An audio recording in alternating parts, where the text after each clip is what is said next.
इस कार्यक्रम के पुण्यार्जक हैं।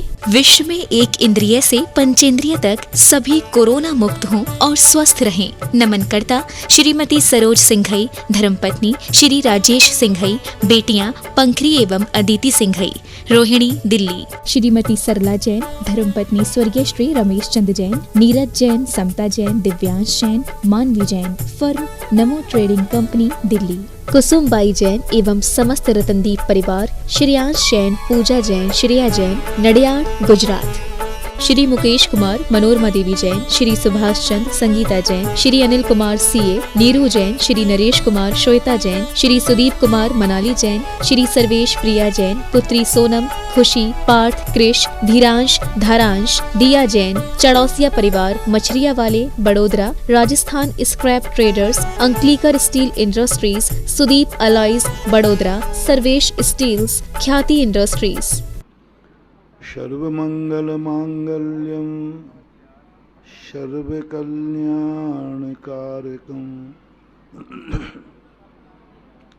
प्रधानम सर्वधर्माणां जैनं जयतु शासनम्, जैनं जयतु शासनम्, जैनं जयतु शासनम्। पंच परमेष्टि भगवान की, आचार्य श्री गुरुवर कुंद महाराज की जय हो, आचार्य श्री गुरुवर विद्यासागर महाराज की जय। परम पूज्य आध्यात्मिक संत निर्यापक श्रमण मुनिपुंगव सुधासागर जी महाराज की जय। मुनि संघ की जय। धर्म सभा की ओर से पूज्य गुरुदेव के चरणों में प्रार्थना, अपनी मंगल देशना से हमें। बिहार में दैनिक प्रवचनों की श्रृंखला में हम 2 दिन से एक बात को लेकर के चल रहे हैं कि मनुष्य पर्याय सर्वश्रेष्ठ है। ये सही है कि मात्र शास्त्रों में लिखा है? हम इसलिए पूछ रहे हैं कि उन शास्त्रों की बातें क्यों मानूं जब सामने ही मनुष्य बैठे हों। तो शास्त्रों की तो वो बातें मानी जाती हैं जो अपने इंद्रियों का विषय ना हो, जो अपने सामने ना हो। जैसे सिद्ध भगवान है, वो अपने सामने नहीं है, तो अब शास्त्रों में जो लिखा है वो मानना ही पड़ेगा। अरहंत भगवान अपने सामने नहीं है, समोषण अपने सामने नहीं है, तीर्थंकर अपने सामने नहीं है। चलो भाई, जो शास्त्रों में लिखा है नमोस्तु, यही सत्य है, यही सत्य है। क्योंकि अपन को कुछ जानते नहीं है, और जानने का प्रयास करें भी तो जानने में आने वाला नहीं है, क्योंकि अपना ज्ञान बहुत छोटा है। और शास्त्रों में जो बातें लिखी हैं वे बहुत बड़ी है, बहुत बड़ी, इतनी बड़ी हैं कि उनका जानना तो ठीक है, सोचने बैठ जाए तो दिमाग गर्म हो जाता है। हाँ, क्या ऐसा भी होता है? क्या ऐसा भी युग था? क्या ऐसा भी सिद्धालय है जहां बिना शरीर के जिया जाता है? कुछ भी इंद्रियों के विषय ना होकर के भी अनंत सुख भोगते। ये सब कई बार मन स्वीकार नहीं करता। एक श्रद्धा का सैलाब आता है, बस उस श्रद्धा में अपन स्वीकार कर लेते हैं, क्योंकि अपनी श्रद्धा सिद्धालय के प्रति नहीं है। अपनी श्रद्धा 6 द्रव्य 7 तत्वों के प्रति नहीं है। अपनी श्रद्धा धर्म के प्रति नहीं है। अपनी श्रद्धा है जिसने ये बातें कही हैं उसके प्रति अपनी श्रद्धा है, उसके प्रति श्रद्धा है। मैं जो कहना चाहता हूं उस पर तुम्हें विश्वास नहीं है। तुम्हें विश्वास है महाराज पर कि महाराज जो कहेंगे वह सत्य है। डॉक्टर जो दवाई देता है उस संबंध में आप कितना जानते हैं? डॉक्टर जो दवाई देता है उस दवाई के संबंध में आप कितना जानते हैं? इनमें बैठे बैठे लोगों की कोई ना किसी की दवाइयां तो चलती होंगी और किसी की नहीं चल। कन्हैया लाल, तुम्हारी तो दवाइयां चलती रहती है। आप दवाई के संबंध में कितना जानते हैं? जो गोली खाते हैं उसका पूरा मैं अभी माइक देता हूं, उस गोली में क्या क्या है, क्या बना, किसने बनाया है, क्या कह सकते हो? महिलाएं भी खाती रहती, कोई बैठा होगा दवाई वाले, कोई नहीं जानता। दवाई के संबंध में कोई जानता नहीं। जो दवाई हमें स्वस्थ करती, डॉक्टर स्वस्थ नहीं करता, हम स्वस्थ दवाई से होते और दवाई के संबंध में जानते नहीं। कैसा पागलपन! हमें आराम दवाई देगी, सुख दवाई देगी, दुख दूर करेगी दवाई, लेकिन दवाई के संबंध में मरीज को कोई ज्ञान नहीं होता और दिया भी नहीं जाता। कई बार तो ऐसी दवाई दी जाती है कि डॉक्टर कहता है मरीज को मत बता देना, नहीं तो वो खाएगा नहीं, उसको तो किसी में मिला करके चुपचाप दे दो। एक डिप्रेशन की दवाई होती है, ऐसा डिप्रेशन, जो डिप्रेशन होता है वो अपने आप को बीमार मानते ही नहीं, यही बीमारी है। वो कहता मैं बीमार हूं ही नहीं। एक डिप्रेशन ऐसा होता है तो उसको कहा जाता है, वो कहते जब बीमार नहीं तो दवाई क्यों खाऊं, और वो बीमार है तो उसको बताते चोरी से दवाई खिलाई जाती है, किसी में मिला करके बच्चों को भी ऐसा ही किया जाता है। कैसा सृष्टि का नियम! जिस दवाई से हमें जिंदगी मिलना है उस दवाई का ज्ञान हमें नहीं है और ज्ञान करने की मना भी किया है। तुम दवाई को मत जानो, दवाई का प्रभाव कम हो जाएगा। दवाई तुम्हारे लिए कई बार बड़ी विचित्र हो जाती है। तुम डॉक्टर को जानो, डॉक्टर पर विश्वास करो, डॉक्टर को समझो, जितना समझना हो उतना डॉक्टर को समझो, बहुत अच्छी तरह समझो, इसका अतीत समझो कि कल जो मरीज इसके पास आए थे उनसे रिपोर्ट लो, दवाई की रिपोर्ट नहीं, डॉक्टर की, कि कल इस डॉक्टर के पास कितने मरीज आए थे, उनसे पूछो भाई क्या हाल है तुम्हारे। और डॉक्टर की पूरी जानकारी करके ही डॉक्टर के पास जाना चाहिए। सारा पूरा इतिहास, उसकी सीआर क्या है, फिर आप आंख बंद करके चले जाओ। यदि तुमने डॉक्टर की सही पहचान कर ली है तो दवाई की पहचान करने की जरूरत ही नहीं है। पूज्यवर कुंद भगवान ने ये बात श्री समय सार जी ग्रंथराज में कही। ये छोटी मोटी बात नहीं है। कुंद भगवान कोई छोटी मोटी बात नहीं कहते।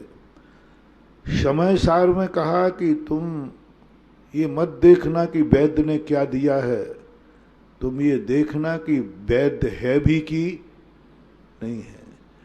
जय विस्म भुजंतो बेजो पुरुषो न मरण मुबे आदि तह पुग्गल कम्मश्युदयम नवज्य दे नानी। कितनी बड़ी बात! इस सारी जनता के संदेह दूर कर दिए, नहीं तो हम तो पागल हो जाते। क्या पता कौन क्या दवाई दे रहा है, और दवाइयों में तो कड़वाहट होती है। तो कुंद कुंद स्वामी कहते हैं, लो मैं कहता हूं ये जहर दिया जा रहा है। सीधा नाम ले दिया जहर का, लो ये जहर है, तो मैं तो नहीं खाऊंगा जहर, तो मर। मैं तुझू, तू मुझे तो मानता है मैं तेरा गुरु हूं? बोले हाँ मानता हूं। तो बस उससे इतना पूछ लेना दो चार लोगों से कि ये जहर दे रहा है ये है कौन? कौन है जहर दे रहा है? और जिन जिन को इसने जहर दिए हैं उनके क्या हाल हैं? ये दो बातें जानना, ये कौन है और जिनको जहर दिया है उनके क्या हाल है। सब लोग कहेंगे ये तो वैद्य, बहुत वैद्य, माना हुआ वैद्य है, सारा जगत जानता है। और जिसको इसने जहर दिया है वो आज तक नहीं मरा बल्कि मरने वाले भी जो मरणासन से वे उठ गए, दो चार लोगों से पूछ लेना।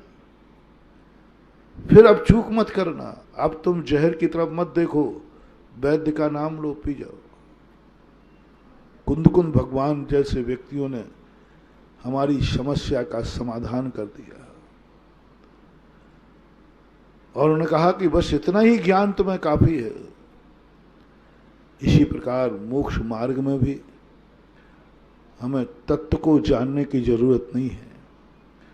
तत्व बहुत गहन है, बहुत गहरा है, पूरी जिंदगी निकल जाएगी, हम तत्व की तह तक पहुंच ही नहीं पाएंगे। पूरी जिंदगी निकल जाएगी, हम सिद्ध भगवान को नहीं जान Paएंगे। पूरी जिंदगी निकल जाएगी, अपन पंचम काल के लोग धर्म की एक रकील भी नहीं जान पाएंगे। जानने जानने में जिंदगी निकल जाएगी। चाणक्य ने एक नीति दी कि तुम जो कुछ करना चाहते हो उसके पहले जिसने किया है उसकी संगति कर लो। जिसने किया है, चाहे धंधा हो, चाहे हमारा मोक्ष मार्ग हो, मुनि बनने का मोक्ष मार्ग हो। तुम्हें मुनि बनना है, रुको थोड़ा, तुम्हारे पहले जो मुनि बन चुके हैं उनकी संगति में चले जाओ। पहले तुम्हें व्यापार करना है, जिन्होंने ये व्यापार पहले किया है थोड़ा उनकी संगति कर लो। तुम्हें डॉक्टर बनना है तो जो पहले डॉक्टर बन चुके हैं थोड़ा उनकी संगति कर लो। इंजीनियर बनना है, आप सीनियर की थोड़ी साल 6 महीने संगति कर लो। इससे क्या होगा? बोले इससे वह होगा जितने सालों में उसने जो पाया है उतना पाने के लिए उतने साल लग जाएंगे। तुम 6 महीने की संगति में वो सब सीख जाओगे, तुम्हारा समय बच जाएगा। तुम पहले सीखोगे, जाओगे, तब मिलेगा। हम जब मुनि बनेंगे तो कब बन पाएंगे? पहले हम मुनि बन के देखेंगे, फिर बाद में मुनि बनेंगे। कैसा रहेगा? मुझे मुनि बनना, मान लीजिए, अब ऐसे कैसे अनजाने मुनि बन जाओ? पहले मैं सैंपल में मुनि बनता हूं और सैंपल में मुनि बनने के बाद फिर अच्छा लगेगा तो ओरिजिनल बन जाऊंगा। अब बोलो, सैंपल में पहले कोई मुनि बने बाद में मुनि बने, वो कभी मुनि बन पाएगा? क्योंकि सैंपल के मुनि को आनंद आएगा नहीं और वो बाद में सही मुनि बनेगा ही नहीं। नमोकार मंत्र की माला हम सैंपल में फेरते हैं। महाराज जी पहले हम फेर के देख लेते हैं, फिर 1 लाख मालाओं का जाप ले लेंगे। मैंने कि मत लेना, तू ले ही नहीं पाएगा, क्योंकि सैंपल में फेरी हुई माला में कभी आनंद नहीं आता। पूजा पाठ, अभिषेक, शांति धारा जो भी तुम करते हो बंधुओं, सैंपल में कभी मत करना। तुम धर्म को बदनाम कर दोगे, तुम्हें धर्म से घृणा हो जाएगी, तुम धर्म से इतने दूर भागोगे और 100 लोगों को और भगाओगे। अरे भाई, मैंने धर्म का सैंपल लेके देख लिया है, मैंने 8 दिन मुनि बन के देख लिया है, मैंने 50 मालाएं फेर के देख ली, मैंने 6-6 महीने साल भर अभिषेक करके देख लिया है। जिन जिन लोगों को धर्म करने के बाद धर्म से उदासीनता आ जाती है, उनका मूल कारण है कि उन्होंने धर्म की क्रिया या तो सैंपल में की है, चलो महाराज कह रहे हैं तो किए लेता हूं, कहने पर चलो अब महाराज की आज्ञा कौन टाले। अब गुरु महाराज ने कहा है तो मुंह देखी, इच्छा तो नहीं थी, और महाराज ने कहा है तो चलो लिए लेते हैं। महाराज आप कहते हो तो कर लूंगा, मत करना, मैं कभी नहीं कहता। मैं जितने लोग नियम लेते हैं सबसे यही कहता हूं, मेरे दबाव में मत लेना, क्योंकि तुम मेरे दबाव में लोगे, कल तुम 100 लोगों को बदनाम कर दोगे, धर्म को 100 लोगों को खत्म कर दोगे। अरे भाई मैंने भी देख लिया, एक बार महाराज की बात मैंने भी मानी थी, 1 महीने अभिषेक किया मैंने, कुछ नहीं है, बेफालतू ये लोटा यूं ढालो और वो 100 लोगों को बर्बाद कर देगा। इससे अच्छा है कि एक को जाने तो 99 तो मिलेंगे जो ओरिजिनल है, जबरदस्ती नहीं, सैंपल में नहीं, अंदर आत्मा की पर्याय। गुरु के वचन सुनना, मानना अपनी आत्मा की। मैं सदा कहा करता हूं, मेरी बात सुनना जरूर, ये तो मैं तुम्हारे लिए जबरदस्ती भी सुनाऊंगा। तुम नहीं सुनोगे तो शायद पुलिस वालों से पकड़ो, जो खड़े हैं इनको सबको डंडे मार के बैठालना। बोले महाराज क्यों? महाराज सुनाना है। सुनाना जबरदस्ती हो सकता है, लेकिन मनाना जबरदस्ती नहीं होना चाहिए। सुनाना जबरदस्ती, मजबूरी में भी सुनो, मन नहीं लग रहा है तो भी सुनो। फिर आपसे कहना है, अभी चौलेश्वर मैंने एक दिन प्रवचन में कहा था, तुम्हारा मंदिर जाने में मन नहीं लग रहा है, चले जाओ। प्रवचन सुनने में तुम कहोगे मैं एक भी बात नहीं मानूंगा महाराज, आपकी नियम लेके आया हो। ऐसा भी तुमने नियम ले लिया हो कि महाराज आप करो क्या करते हो, मैंने नियम लिया है कि मैं कोई नियम नहीं लूंगा, आपकी एक भी बात नहीं मानूंगा, ऐसा नियम लेके आया हूं। अब भी महाराज मुझे प्रवचन सुनना चाहिए, मैं कहता हूं सुनना चाहिए। उनको तो जरूर सुनना चाहिए।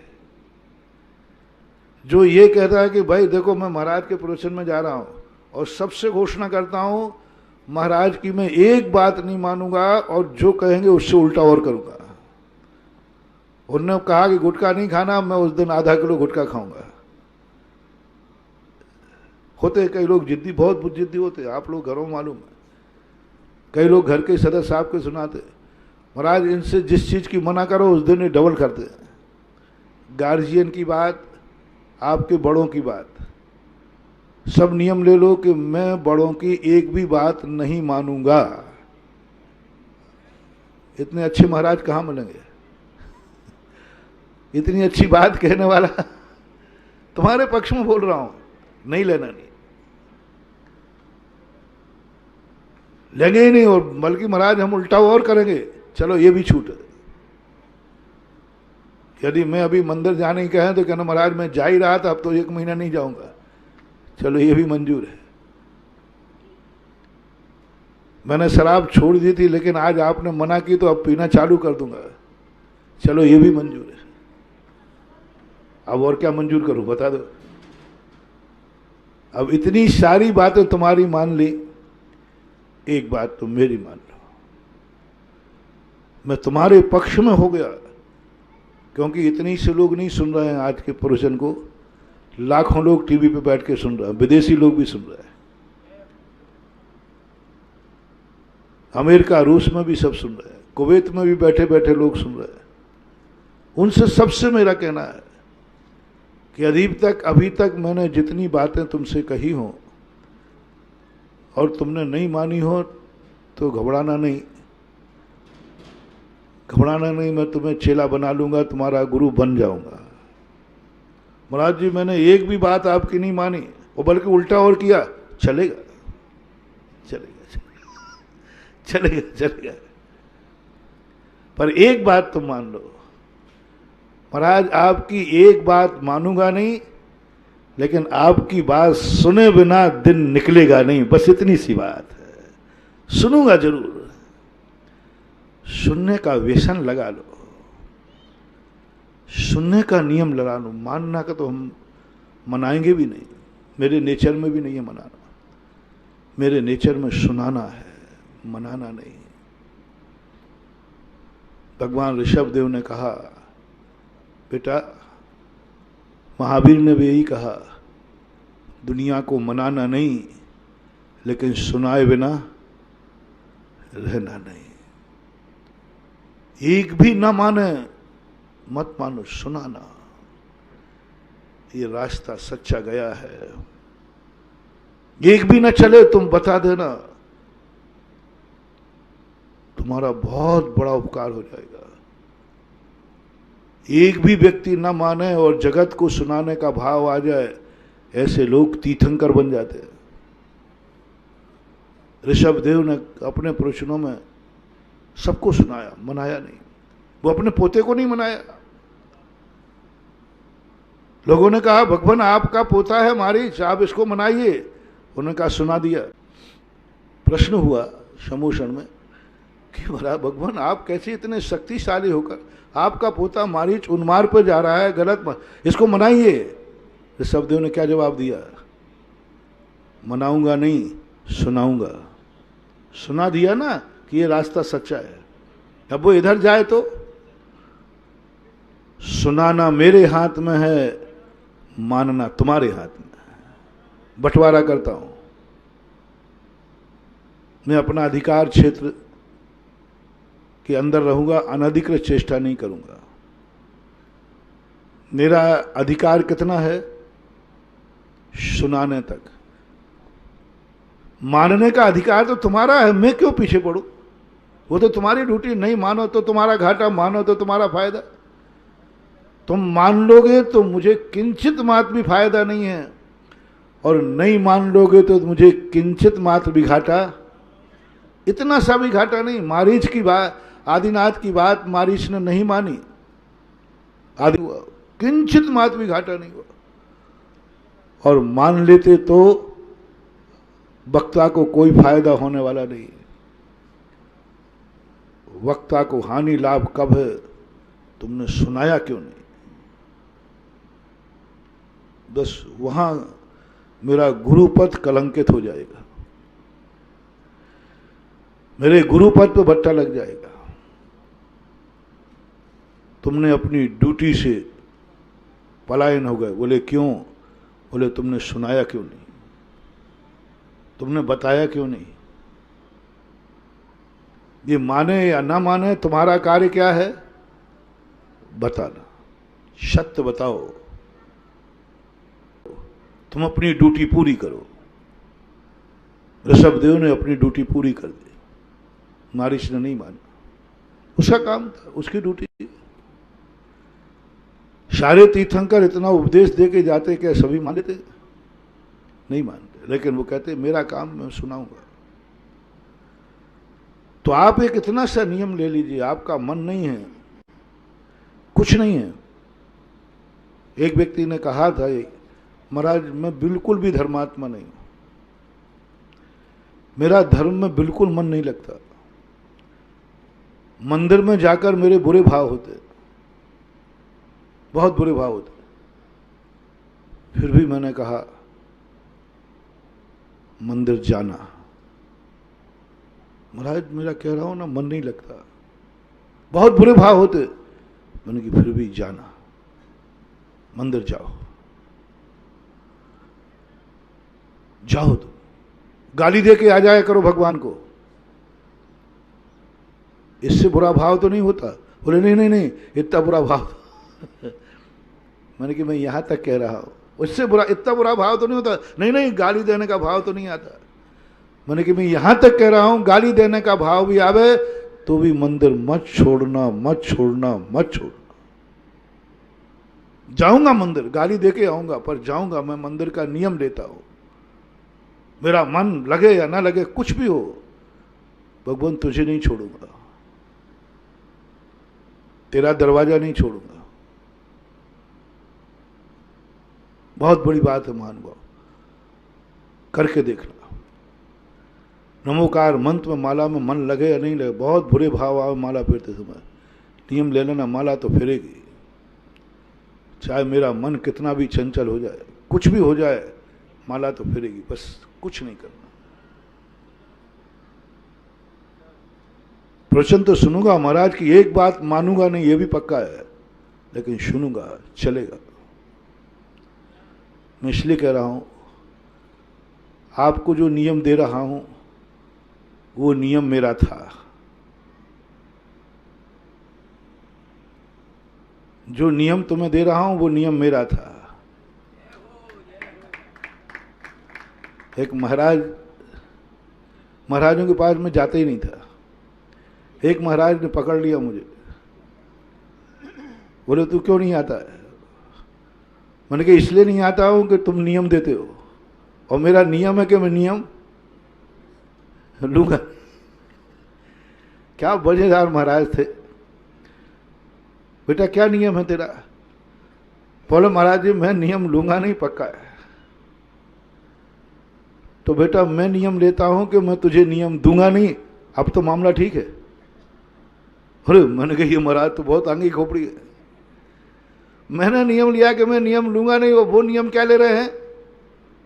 मैं नियम दूंगा नहीं, तो आना शुरू कर। मैंने कि फिर क्या बात है?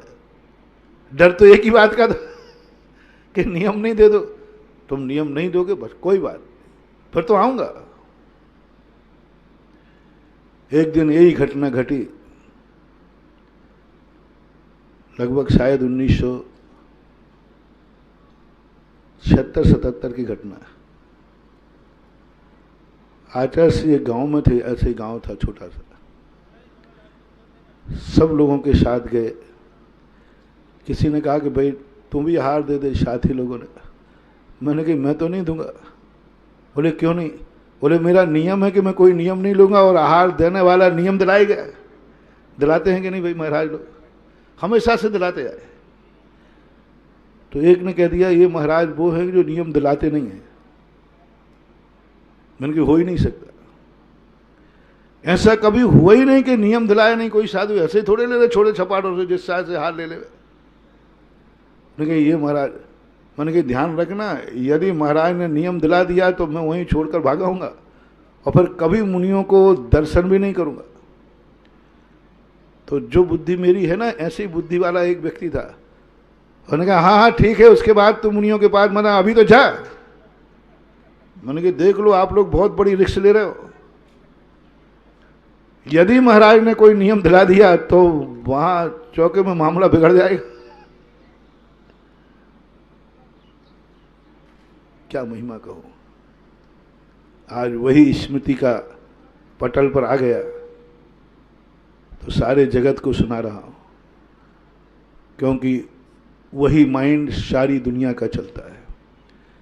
हर व्यक्ति साधुओं से दूर भागता है, कहीं कोई नियम न देना है न बात है। छोटे बच्चे भागते, बच्चे तो क्या बड़े बड़े बाप भी भागते हैं। अरे भाई महाराज के पास नहीं जाते, वो कोई नियम दे दे। वो सदा से ये रीति चली आई भय की। तो मैं तुम्हें निर्भय करना चाहता हूं कि मुझे किसी ने निर्भय किया था। जाओ कोई नियम नहीं लेना, देना नहीं। माया देखना, धोती दुपट्टा पहन के हार के लिए गया। जो शादियों की आदत होती है उन्हें अंजलि बंद कर दी, बोले कुछ नहीं। आजू बाजू वकील खड़े रहते हैं, दो चार दलाल, साधु तो मौन रहता है। तो महाराज ने इसलिए, महाराज ने कुछ नहीं कहा। क्या कहा कि महाराज कह रहे हैं कि तुम्हारा रात्रि भोजन का त्याग है। हम मैं तो नियम लेके गया था कि नियम लेकिन पता नहीं क्या वहां अकल मारी गई या अकल सुधर गई। उस आभा मंडल के सामने मुंह से अपने आप निकल गया 1 हफ्ते का।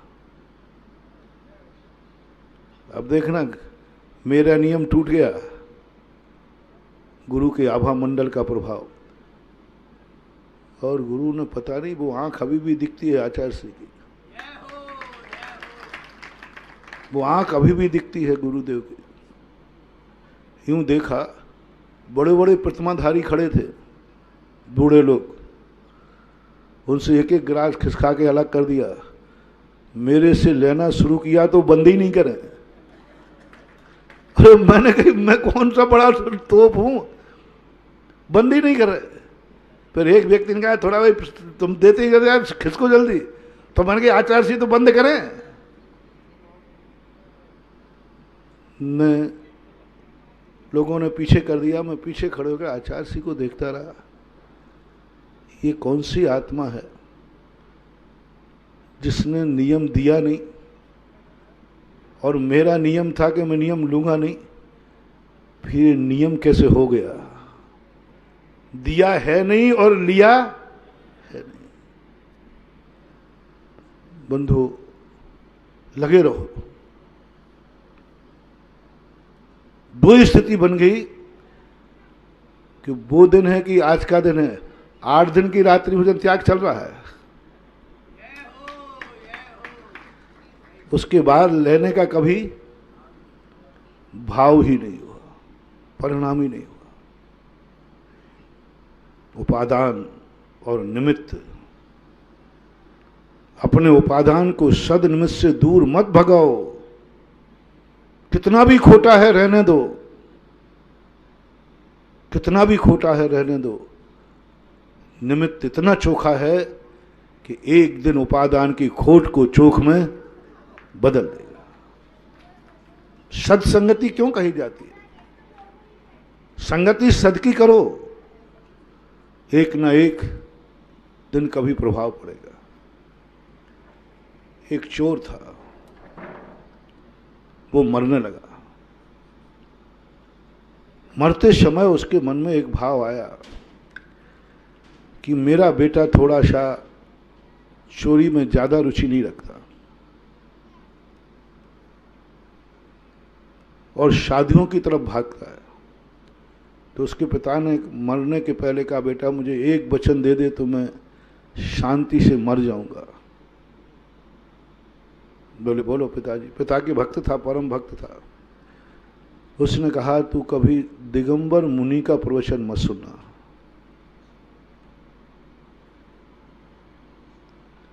क्योंकि जिस दिन तू दिगंबर मुनि का प्रवचन सुन लेगा उसी दिन जो पीढ़ी से आए हुआ धंधा है चौपट हो जाएगा। धंधा कौन सा था? बाप दादे करते हैं। बस मुझे एक ही डर लग रहा है कि तू ये झंडे को चौपट कर देगा। उसने कहा बाप पिताजी नहीं करूंगा, कुछ प्रभाव नहीं पड़ने वाला। महाराजों के क्या प्रभाव करेंगे, जिसका बाप चोर हो उस पर क्या प्रभाव पड़ेगा? बोले नहीं, दुनिया का किसी का डर नहीं, ये दिगंबर मुनि बहुत खतरनाक है। इनके प्रवचन को सुनने के बाद फिर तुम्हारी स्थिति काबू में नहीं रहेगी। होता है ऐसा कई बार, होता है। जैसे वर्तमान में तुम्हारे यहाँ कंजाइस्ट लोग होते ना, ये आचार्य श्री का प्रवचन एक बार गुना में इन लोगों ने मीटिंग की, कंजाइस्ट लोगों ने। बोले अपन को शीतलाचारी भ्रष्ट मुनियों से कोई खतरा नहीं है, अपने भक्तों को उनके पास खूब भेजो, बस 2 स्थानों पर नहीं भेजना। यथार्थ मीटिंग में पास है, 2 स्थानों पर मत भेजना। आचार्य श्री का दर्शन करने मत भेजना और सुधा सागर के प्रवचन में मत भेजना। बस जिस दिन ये वहां चला गया वो भक्त गया। ये गुना की मीटिंग में पास किया था इन्होंने। आचार्य श्री का दर्शन ही ऐसा है, जिसने आचार्य श्री के दर्शन किए, जो मुनियों से घृणा कर रहा था वो मुनि भक्त बन गया। उनका दर्शन ही ऐसा है। ऐसे उस पिता ने कहा कि बेटा तुम नहीं सुनना, पापा कुछ समझाइए सही। बोले कुछ नहीं, तू नियम ले, टेक टू ऑर्डर। ले लिया। मैं दिगंबर मुनि का प्रवचन नहीं सुनूंगा। नियम किया है बाकायदा, नियम पालता रहा। एक दिन काकताली न्याय से चोरी करके कहीं से आ रहा था, पीछे से पुलिस पड़ी थी पीछे, और आगे दिगंबर मुनि का ऐसे ही सड़क पर प्रवचन हो रहा था, माइक लगे हुए थे। अब उसने कहा क्या करूं, कानों में प्रवचन पड़ेगा तो नियम टूटता है, पीछे लौटता हूं तो पुलिस पकड़ती है, अब मैं क्या करूं। बालक बहुत घबरा गया। मरते दम पिता को दिया हुआ वचन लोग बड़ी श्रद्धा से निभाते हैं, क्योंकि उनकी आत्मा को दुख पहुंचेगा। प्रवचन यदि मेरा, तो अब वो क्या करे, माइक बंद हो नहीं सकता, प्रवचन के शब्द कान में पड़ना नहीं चाहिए, और लौट सकता नहीं। उसके मन में दिमाग आया कि यही तो कहा था पिताजी ने कि सुनना मत, तो उसने कानों में उंगली डाल दी, दोनों उंगली डाल करके दौड़ लगा दी। जहां ठीक माइक का चुंगा लगा था वहीं गोबर में एक कांच का टुकड़ा पड़ा था, और गोबर में पैर पड़ा, कांच का टुकड़ा पैर में छुपा, चीख निकल गई, उंगली कान से अलग हो गई। उसी समय शब्द आ रहा था, सत्यवान को विपदा आती नहीं, आता है तो टल जाती है। एक शब्द पड़ गया, बिना उसके पढ़ना नहीं था, लेकिन कांच लग गया तो उंगली अपने आप छूट गई। एक शब्द सुना, सुनने के बाद मन में भाव आया कि क्या बोला, सत्यवान पर विपदा आती नहीं, और आ जाए तो टल जाती है।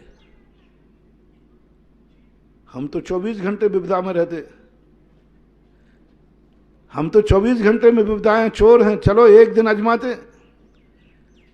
उसने एक दिन उसी बाग को लेकर चोरी की, राजमहल में चोरी को घुस गया, राजा के कमरे में घुस गया। कौन है रे?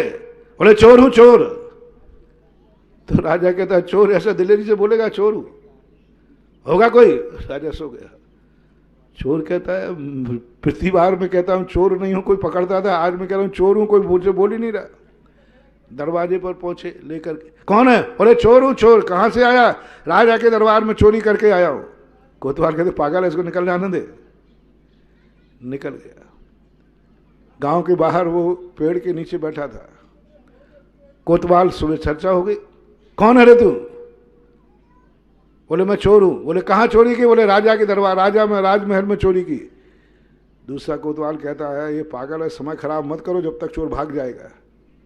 इस पोटरी में क्या है? बोले राजा के महल की चोरी का माल भरा हुआ है। चोर कभी इतनी दिलेरी से बोलेगा?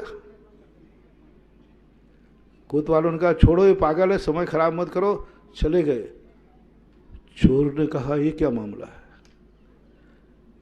आज तक झूठ बोलता रहा और भागता रहा, और आज सत्य बोल रहा हूं, कोई मुझे पकड़ने को तैयार, कोई पकड़ने को तैयार नहीं। जिसके एक वाक्य सुनने पर यह चमत्कार है और पूरा प्रवचन सुन लिया जाए तो क्या होगा? एक वाक्य में ये मुझे कोई पकड़ नहीं रहा है। तो घर जाकर चोर की पोटली घर में रखने के बाद कहा पिताजी आप दिगंबर मुनि को समझ ही नहीं पाए। दिगंबर मुनि कभी किसी की कोई चीज छुड़ाते नहीं हैं, वो तो मात्र सत्य बताते, तो सत्य सुनाते। और आज उनकी वाणी में देखिए क्या हाल हो गया। मैं विपदा से बच गया, नहीं तो आज मरना निश्चित था। बस उसने कहा कि नहीं, नियम तो टूट ही गया है। जब एक वाक्य में इतना चमत्कार है तो पूरे प्रवचन में क्या होगा? और वो जाके पूरे प्रवचन में बैठ गया, और जब प्रवचन खत्म हुआ तो गुरु के चरणों में पहुंच गया, दीक्षाम देहि,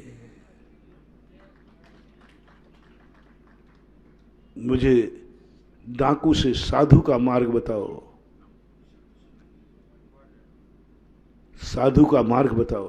बोले क्यों? बोले मैंने सत्य जान लिया, मैंने सत्य पहचान लिया, मेरे सत्य का अतिशय पता चल गया। मैं आपसे पूछता हूं, शास्त्रों में मनुष्य की प्रशंसा लिखी है, श्रेष्ठ लिखा है, 84 लाख योनियों में श्रेष्ठ है। बस अब और जवाब देते जाना, क्या तुम श्रेष्ठ हो? किससे पूछ लूं? तुम्हारी मां से? तुम्हारे पिता से? दुश्मन से नहीं पूछूंगा,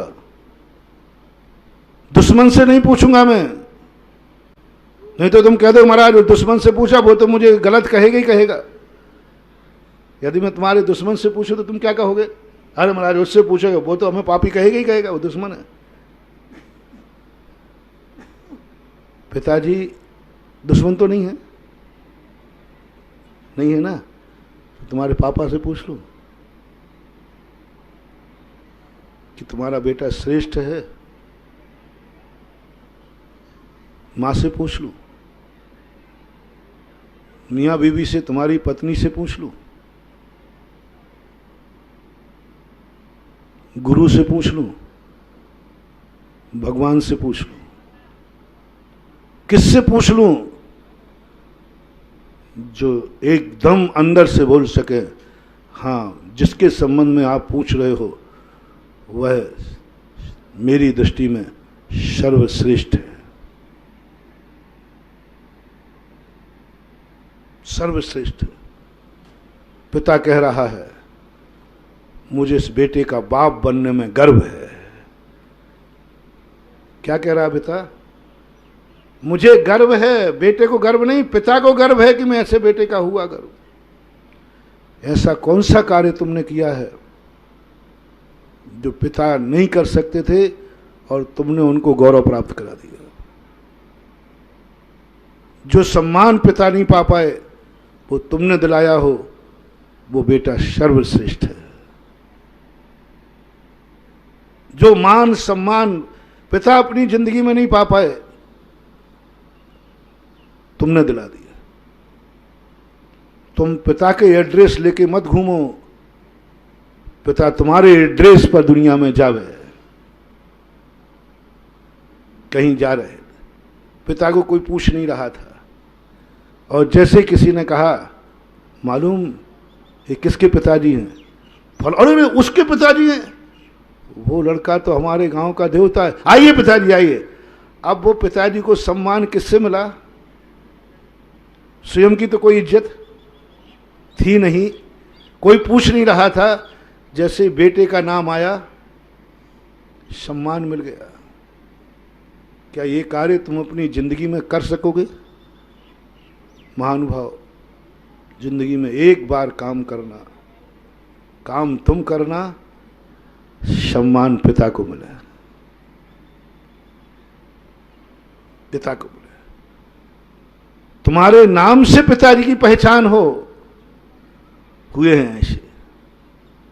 कौन जानता था दशरथ को? कौन जानता था दशरथ को? एक सामान्य राजा थे।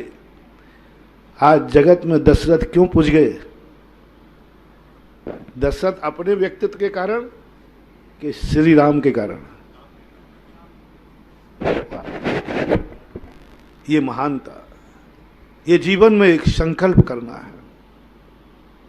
आज दशरथ को कोई पूछता नहीं था, लेकिन आज राम के पिता दशरथ सारा जगत जान रहा है। ये संकल्प यदि तुम्हारी जिंदगी में आ गया तो मैं समझ लूंगा शास्त्रों में जो लिखा है वो सही है। अब मैं बहुत गलत शब्द बोल रहा हूं, या फिर शास्त्रों में जो लिखा है वो गलत है। आज फैसला हो जाए यहीं तालापुरा में। शास्त्रों में जो लिखा है वो गलत है। प्रस्ताव पास करूं? दादाजी आप ही बता दो, आगे बैठे। शास्त्रों में जो लिखा वो गलत है? हैं? सही है? देखो बहुत बड़ी बात कह रहे हो, तो फिर बोल दो अपनी तबीयत से, हम लोग गलत हैं, शास्त्र सही है। और या बोल दो, हिम्मत हो, शास्त्र गलत है, हम लोग, दो में से एक करो कोई। या तो तुम गलत हो, शास्त्र सही है, और या शास्त्र गलत है, तुम सही हो।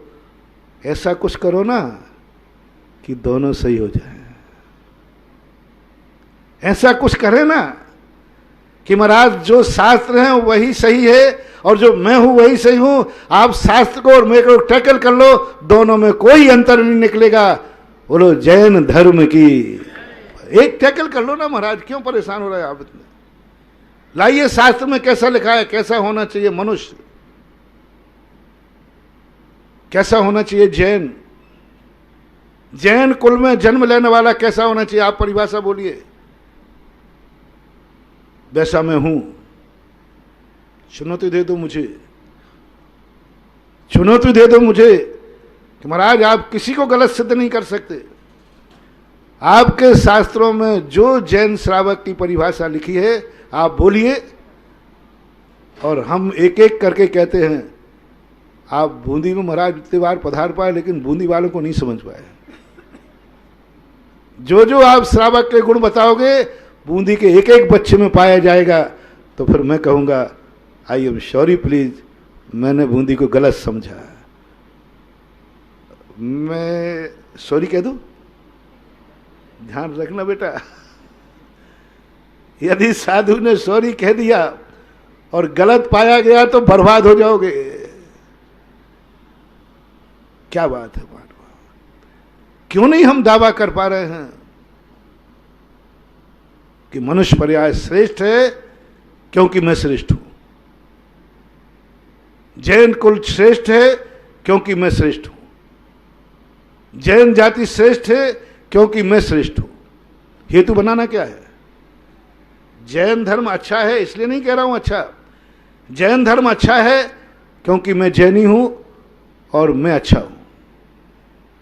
मैं अच्छा हूं, आप पूछ लीजिए किससे, अपने मुंह मियां मिट्ठू मत बनना, दो गवाह चाहिए। हाँ महाराज, किसी से भी आप बूंदी में पूछ लीजिए, मेरे संबंध में कोई बुराई नहीं कर पाएगा। और मैंने तो उनसे पूछा है जो तुम्हारे हैं। मैंने किनसे पूछा भैया? जो तुम्हारे माँ बाप, परिवार है, कुटुंबी है, उनसे पूछा।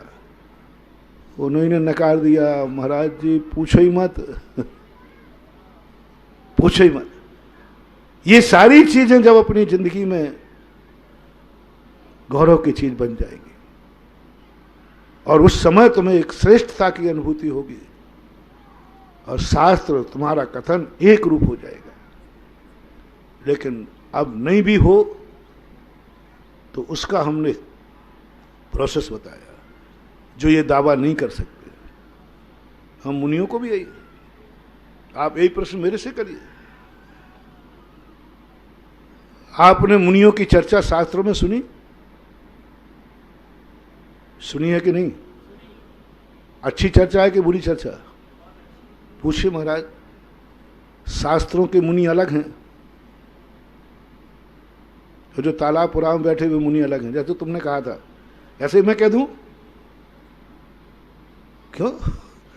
बाजार के बैगन अलग हैं और शास्त्र के बैगन अलग हैं। कैसा रहेगा यदि ये जवाब मैं दूं? शास्त्र के मुनि अलग हैं और वर्तमान के मुनि अलग हैं। ये जवाब तुम्हें कैसा लगेगा? बोलो ना। तुम शास्त्र के मुनि देखने आए हो कि शास्त्र से अलग मुनि देखने आए? झूठ मत बोलना, डरो मत, मुंह देखी मत करना। शास्त्र के अलग मुनि देखने आए हो या शास्त्र में वर्णित मुनि देखने आए हो? बाजार में जो शास्त्र में बैगन लिखे हैं वो देख करके तुम नहीं खरीद रहे हो, या ये अलग बैगन हो ही नहीं सकता। जैनी वही मुनि चाहता है जो शास्त्र में लिखा है। देखो मुनि की चर्या देखो, एक एक मिलाओ। जैसे हमने तुमसे कहा कि शास्त्रों में जो श्रावक मिला है वो मैं तुम्हारी मैचिंग करूंगा, तुम भी ऐसे ही गुरु मत मान लेना महानुभाव, तुम भी मिलाओ। शास्त्र में जो गुरु की परिभाषा लिखी है 28 मूल गुण, मिलाओ मिलाओ, एक एक मिलाओ। ये कह के मत डालो कि शास्त्र के मुनि अलग हैं और बाजार के मुनि अलग हैं, नहीं, दोनों एक होना चाहिए। 28 क्वेश्चन लेके आओ, आंख बंद करके मुनियों को नहीं, पिछी कमंडल वाले तुमको लाखों प्रणाम, बूंदी इसमें नंबर 1 है। हाँ, बूंदी सबसे बुद्धुओं का स्थान है, यहां हर माल खपता है, यहां सारा माल खप जाता है। और ये कह के टाल देते हैं शास्त्रों के बैगन अलग है और बाजार के बैगन अलग हैं। शास्त्रों के मुनि अलग हैं, जो वर्तमान में विहार कर रहे हैं वो अलग हैं। ये बूंदी की धारणा है, बूंदी की धारणा है, ये बूंदी लोगों का ये नेचर है। ये शास्त्र के बैगन अलग हैं और बाजार के बैगन अलग हैं, ऐसा मानते हो तुम लोग। शास्त्र के श्रावक अलग हैं और बूंदी के श्रावक अलग हैं। शास्त्र के मुनि अलग हैं और बोल दो ना, आगे आओ, आपके यहां जो आते हैं आए हैं वे अलग हैं। क्या होगा इस धर्म का? बोलो क्या होगा इस धर्म का? यदि अलग मान करके बैगन खाए जाए तो क्या होगा भैया? सबकी थालियों में क्या पहुंच जाएगा? अभक्ष पहुंच जाएगा। ये मानना पड़ेगा, शास्त्र का कोई बैगन नहीं होता महानुभाव, बाजार के बैगन का वर्णन ही शास्त्रों में। बाजार का श्रावक अलग नहीं होता, शास्त्रों में जो श्रावक की महिमा लिखी है वही आपकी महिमा। वर्तमान का मुनि कोई अलग नहीं होता महानुभाव, वही मुनि जो शास्त्रों में लिखा है। विषयासा वसाती तो निरारंभो परिग्रह ज्ञान ध्यान तपो रक्तः तपस्वी शा प्रशस्यते। पंचम काल के मुनि की, चौथे काल की नहीं कर रहा हूं मैं। पंचम काल का मुनि कौन? विषयासा वसाती तो, जो विषय कसायों से जिसका मन बीतरागी है, जिसकी इंद्रियां बीतरागी है, जिसका सोच बीतरागी है, जिसकी आंख बीतरागी है, जिसका कान बीतरागी है, जिसका मुंह बीतरागी है, जिसका नख से लेकर सिर बीतरागी है, वह पंचम काल का मुनि जो शास्त्रों में है वही बाजार में है। दोनों को एक मानो महानुभाव, एक मानो, अंतर मत कर देना। जब किसी मुनि को नमस्कार करो, अनजाने मुनि को 28 प्रश्न दे करके देखना, शास्त्र में ये गुण लिखा है, ये गुण है, ये गुण है, ये गुण है, ये गुण है। 28 में से पौने 28 हों तो बिना नमस्कार किए चले जाना। बिना गुरु के जिंदगी बीत जाए तो कोई बड़ी बात नहीं, खोटा गुरु न मिलना चाहिए। बिना नाव के नदी पार न होवे तो ठीक है, लेकिन पत्थर की नाव में, बोलो नदी पार करना जरूरी है या नदी में डूबना जरूरी है? दो चीजें हैं।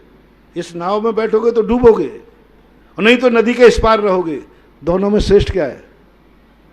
थोड़ा जोर से बोलो भाई। बैठोगे तो डूबोगे और नहीं तो फिर इसी पार रह जाओगे। अच्छा क्या है? इसी पार रह जाना ठीक है। उस पार बीच में डूबने की अपेक्षा कम से कम इस पार हम किनारे पर तो बैठे हैं, कभी तो नदी उतरेगी, हम पैदल पार कर लेंगे, इतनी जल्दी क्या पड़ी है? ऐसे ही भगवान को भी उज्जवल समंत्रभद्र महाराज ने कहा, जहां चाहे तू देवता को नमस्कार करता फिरता है। बाजार के देवता अलग हैं और शास्त्र के देवता अलग हैं? नहीं, शास्त्र में देवता कौन है? हर देवता के सामने मस्तक नहीं। देवता कौन है? शास्त्र का देवता। शुद्ध पिपासा जरातंक जन्मांतक भयस्मया न राग द्वेष मोह सह्याप्तता शाप्रकीर्तते। अस्त्र वस्त्र सस्य रहित है, 18 दोषों से जो रहित है, वही देवता है, चाहे बाजार में हो चाहे शास्त्र में हो। मैचिंग करो। जिस देवता को तुम देवता मान रहे हो, क्या वही देवता शास्त्र में है जिसकी तुम पूजा कर रहे हो, जिसको तुम मस्तक झुका रहे हो, जिसको तुम सनियल चढ़ा रहे हो, जिसकी तुम आरती उतार रहे हो? क्या वही देवता है जो शास्त्र में लिखा है? कोई विकल्प करने की जरूरत नहीं। उस देवता से फिर तो कुछ भी मिलता है तो लेने योग्य है। गुरु जो शास्त्र में है उससे मैचिंग करो। है तो गुरु वैद्य के समान है। यदि शास्त्र का गुरु मिल जाए तो जहर भी देवे तो बोलो ना। पहचान किसकी करना है? वैद्य की। जो मैंने प्रवचन पहले कहा था ना, दवाई की पहचान में मत उलझना। वो अपने पहचान अपनी बुद्धि से बाहर है, लेकिन अपन डॉक्टर को तो पहचान सकते हैं ना। दवाई नहीं पहचान सकते, डॉक्टर को पहचान सकते, गुरु को अपन पहचान सकते, तत्व को नहीं पहचान सकते, सत्य को नहीं जान सकते।